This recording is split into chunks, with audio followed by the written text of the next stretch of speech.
Afghan transit ہمیشہ سے مسئلہ رہا ہے کہ پاکستان جو افغان ٹرانزٹ کے لیے گڈس آتی ہیں وہ پاکستان میں استعمال ہو جاتی ہیں اور انڈائریکٹلی وہ ایک اسمگلنگ کا شکل ہے. اور آفٹر دی طالبان جب سے یہ طالبان کا ٹیک اوور ہوا ہے اور وہ گورنمنٹ ریکگنائز نہیں ہے باہر, تو جتنی بھی افغانستان کی امپورٹ آ رہی ہے اس کے لیے بھی سارا ڈالر پاکستان سے جا رہا ہے. تو افغانستان ٹرانزٹ ریٹ جو ہے وہ ایکچولی جو ان کی جتنی بھی ڈیمانڈ ڈالر کی آ رہی ہے وہ ساری کی ساری پاکستان فل کر رہا ہے, جس کی وجہ سے پاکستان میں روپی ڈالر پیرٹی مینٹین نہیں ہو رہی.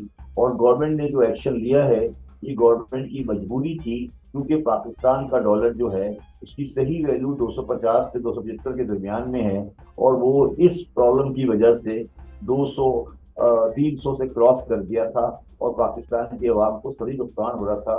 یہ جو ایکشن گورنمنٹ نے 5 آئٹم کو بین کر کے کیا ہے اور کچھ آئٹم پہ پرسنٹ ڈیوٹی لگائی ہے, یہ پاکستان کی معاشی بقا کے لیے نہایت ضروری تھا. افغانستان کی ٹوٹل امپورٹ ہے اس وقت, وہ ان کی رپورٹڈ فگر 8.5 بلین ڈالر ہے. ان کی کنزمپشن 8.5 بلین ڈالر کی ہے ہی نہیں. وہ کنزمپشن ان کی 4 سے 4.5 بلین ڈالر سے زیادہ کی نہیں ہے, اور اس پہ 67% انکریز ہوا ہے ان کی ٹریڈ کے اندر. تو یہ ایکچولی جو آپ کو افغان ٹرانزٹ میں 4 بلین نظر آ رہا ہے, یہ ایکچولی افغان ٹرانزٹ کا مال ہے جو کہ پاکستان کا امپورٹ ہے, جو کہ افغانستان کے تھرو آ رہی ہے.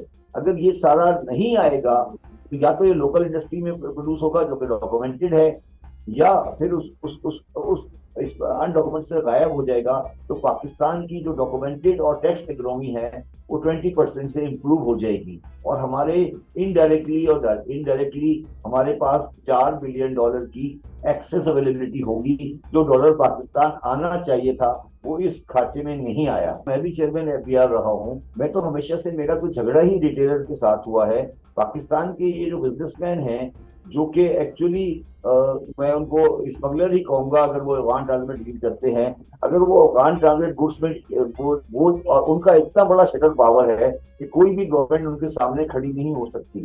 تو وہ جب پاکستان میں آج یہ افغان ٹرانزٹ ٹریڈ جو ہے افغانستان کا صرف نام استعمال ہوتا ہے, ایکچولی امپورٹ تو پاکستانی ہی کرتا ہے, پیمنٹ بھی پاکستانی کرتا ہے, بکتا بھی گڈس پاکستان میں ہی ہے, صرف افغانستان کا کارڈ استعمال ہو جاتا ہے یا اس کا نام استعمال ہو جاتا ہے.